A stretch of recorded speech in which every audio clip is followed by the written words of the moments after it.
Nous, par exemple, ici en Martinique, notre paroisse est consacrée à l'Action Nestine. C'est une icône qui revient du Mont Athos. Cette icône est au Mont Athos, elle ne sort que tous les 50 ans. Donc tous les 50 ans, cette icône de l'Action Nestine sort et les fidèles viennent vénérer cette icône. La dernière fois, elle est sortie en 2012. Je me trouvais en Grèce, il y a eu plusieurs chefs d'État orthodoxes qui sont venus la vénérer. Et nous avons ramené ici en Martinique une copie de cette icône.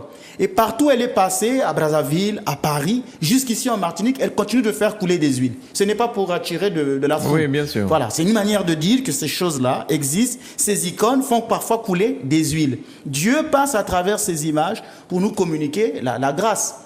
Donc on ne va pas, ce n'est pas de n'importe quelle image que nous vénérons dans l'église. D'accord. Alors, comment fabrique-t-on une image, une icône? N'importe qui peut-elle dessiner une image et la vendre? Parce que là, on devient dans le business, quoi, en fait. Oui, beaucoup de gens profitent. Ils savent que les chrétiens, catholiques ou orthodoxes aiment les images. Donc, n'importe qui va aller en Chine, fabriquer une image, multiplier, on va vendre dans le marché. Aujourd'hui, il y a beaucoup d'entreprises qui peuvent faire des impressions, des images. Oui. Et on peut les avoir. N'importe qui peut dessiner comme il veut. Mais je voudrais attirer votre attention que dans l'église orthodoxe, non. Moi, quand je veux bénir une image, je dois regarder derrière l'image si l'image a été certifiée. Pourquoi? Parce que dans les églises orthodoxes, ce sont des moines ou des personnes pieuses qui doivent dessiner les icônes. Ces gens-là sont en jeûne, ils passent des temps de jeûne, de prière, ils pratiquent de l'ascèse et après ils se mettent à dessiner. Ce n'est pas une personne qui le soir a passé toute sa nuit avec sa femme, il n'est même pas marié, il était dans une boîte de nuit, mais parce qu'il a des talents de peintre, le lendemain il se met à dessiner une image de Jésus-Christ. Nous, on veut que la personne qui dessine une image soit une personne pieuse, une personne chaste, qui a passé du temps à prier. C'est pourquoi, avant de dessiner une icône, je regarde derrière l'icône si elle a été certifiée. Donc, quel monastère cette icône a été dessinée. Et pour dessiner une icône, ça répond à des canons.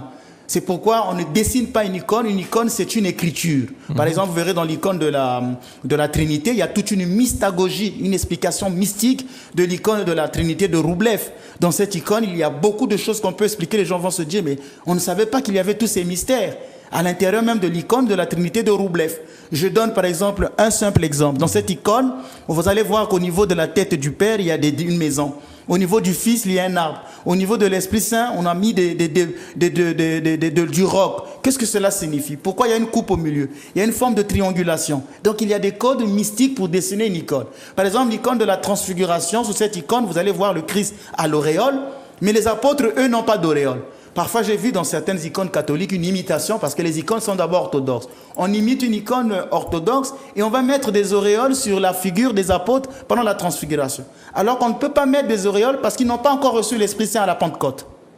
Vous voyez donc, on ne dessine pas une icône comme on veut.